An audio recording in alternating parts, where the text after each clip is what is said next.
नमस्कार. आज मी तुम्हाला करवंदाची चटणी दाखवते हां. हे बघा साहित्य.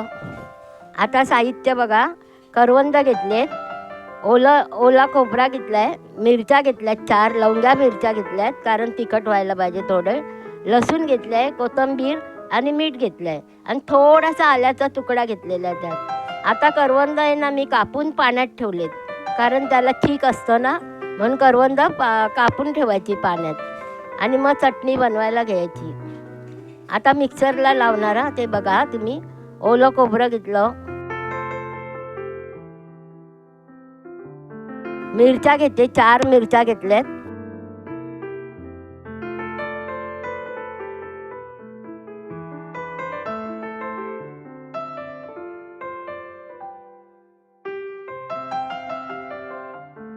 लसूण घेते, लसूण आणि आल्याचा थोडासा तुकडा घेतलाय,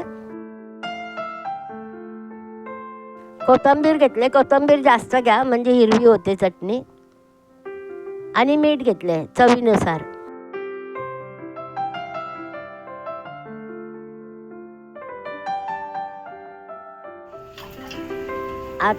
आता मिक्सरला लावणार.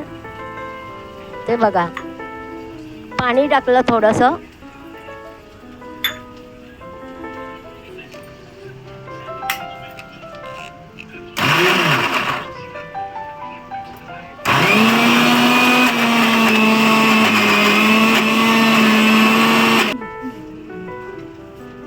थोडं अजून बारीक करते, थोडंसं खोबरं होतं ते पण टाकते.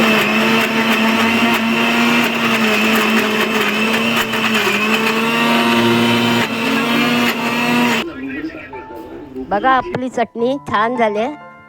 बघा सुंदर झाले. आंबट, तिखट, थोडंसं खारट अशी मस्त होत्या करवंदाची चटणी. आपल्या कोकणात भरपूर करवंद असतात ना, कोकणाने भरपूर आपल्याला दिले आहे.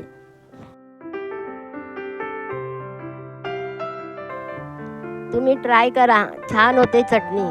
चपाती बरोबर, भाताबरोबर, डाळ भात केलात आणि चटणी केली ना तरी चालेल. हां, ही जर चटणी तुम्हाला आवडली असेल ना तर काकीला लाईक करा, शेअर करा, सबस्क्राईब करा आणि कमेंट छान छान करा हां. धन्यवाद.